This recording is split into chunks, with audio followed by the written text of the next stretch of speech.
استاذه عتاب. 1.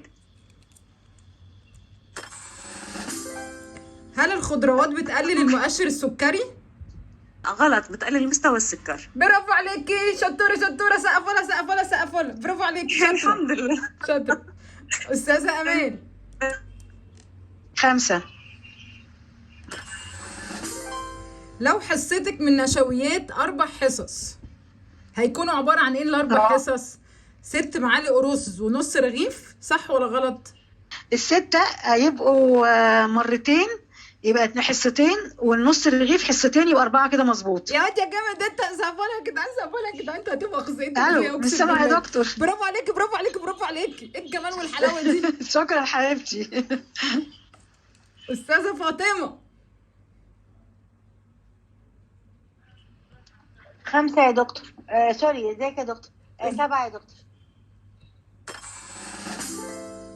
عند الاكل بناكل ببطء علشان الهضم بيكون مهم، يعني لما بنيجي ناكل الهضم بيبدأ في الفم، فمهم ان احنا ناكل بالراحة عشان عملية الهضم بتبدأ في الفم. الكلام ده صح ولا غلط؟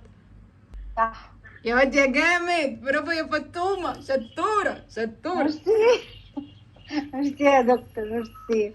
بقولك لو في هبوط الصبح يبقى جرعة الانسولين، لو السكر فيه هبوط يبقى جرعة الانسولين كتيرة.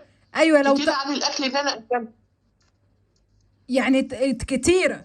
ماشي، برافو عليك، ماشي ماشي، برافو عليك برافو عليك، صح. سقفولها يا جماعه، يعني المفروض ان احنا نقللها، صح كده؟ شطوره. اختاري يا ابتسام 2. رقم 2. فيتامين د من الفيتامينات المهمه جدا لمرضى السكري. فيتامين د لا، ممكن بس خلاص، اجابه صح ولا غلط؟ لا غلط. برافو عليكي برافو عليكي، شطوره شطوره شطوره شطوره. يا جماعه انتوا مذاكرين والله، شكراً. برافو عليكم اقسم بالله. ايوه. ايوه يا فندم، اختاري رقم 23.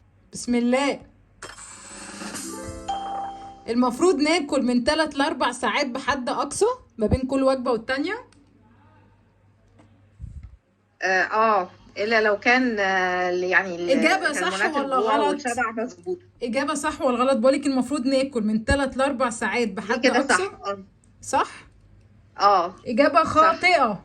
خاطئه. او على اقل. خاطئه. على اقل. خاطئه. صفر يا استاذه رانيا. دي المحفظه بتاعتنا يا جماعه. غلطت، يا سلام، عشان عندها امتحانات، ما بتذاكرش عندها امتحانات. هسألك تاني على فكرة، ركزي.